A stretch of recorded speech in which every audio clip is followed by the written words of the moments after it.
Dr. Troy Fullerton with Bilingual Barrier Busters tonight. I want to talk to you a little bit about something that may surprise you, but learning another language actually helps you to far better understand your own language.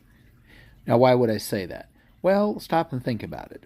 Until you start to acquire another language, you probably have only a very vague idea of how your own language really sounds, what things your own language is particularly picky about, as far as such things as word order or adjective order, that kind of thing. Until you've actually looked at another language and studied it, you probably don't really even realize too much about the vocal pitch that you speak your language on, the tones you use. There's so much. How do you make things emphatic?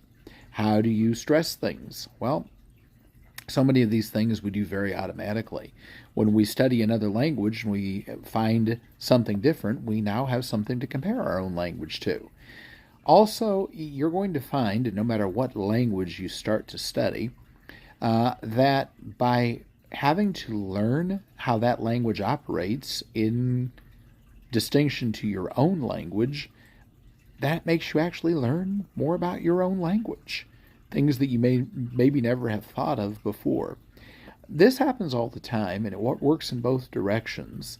It's reminiscent of the iceberg model of language study, that you see above the water two peaks of an iceberg, but they're all very connected and interrelated underneath. So hopefully that's going to help you to understand why studying another language makes you so much smarter in your own.